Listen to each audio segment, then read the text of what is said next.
Hello guys, saan man kayo naroroon, sana'y nasa mabuti kayong kalagayan lahat. Magandang umaga, magandang gabi at magandang hapon kahit saan po sa lugar ng mundong ito. Itong video na ito ay tungkol sa gamot na para sa allergy, ang cetirizine. Kung naaalala ninyo, nag-vlog ako tungkol sa cetirizine, gamot ng allergy ng aso. Dahil kung naaalala nyo, nahirapang biglang huminga si Buddy noon nasa baba kami, nasa labas. Samantala kong ihininto yung vlog dahil kumuha ako ng cetirizine para ibigay kay Buddy. Ang binigay ko noon ay 1/2 tablet dahil emergency. Hello? Bigla na lang nahirapan huminga yung aso ko si Buddy. Ganun talaga yun Pag madalas siya sa labas o pag matagal siya sa labas, bigla na lang hinihika.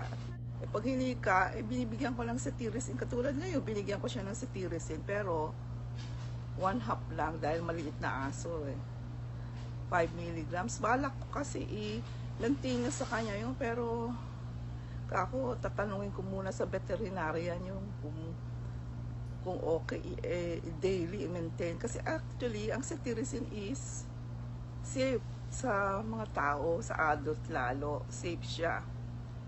10 milligrams once a day.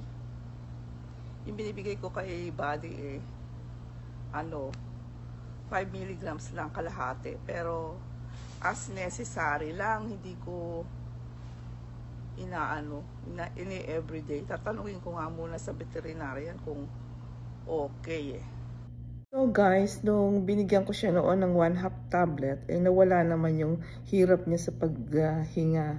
Ngayon, nung pumunta na kami sa doktor, pina-check up namin siya. Kasi regular namin siyang pinapa-check up.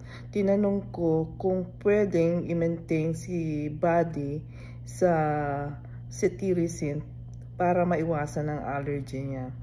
So, ang sabi niya pwede, bigyan mo ng kalahating tabletas 2 beses sa isang araw. Isa sa umaga, isa sa gabi. Ngayon, yung isang tabletas na yun, 10 milligrams. Yung cetirizine, marami siyang brand.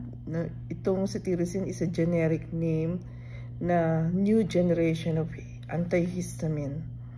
So, yun na nga, okay naman daw nabigyan si Buddy ng everyday, tuloy-tuloy.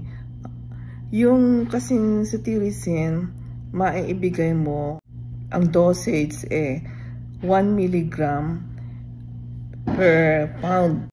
Buddy is 10 pounds. Kung ang ibibigay mo 1 milligram per pound, yun ang dosage, usual dosage.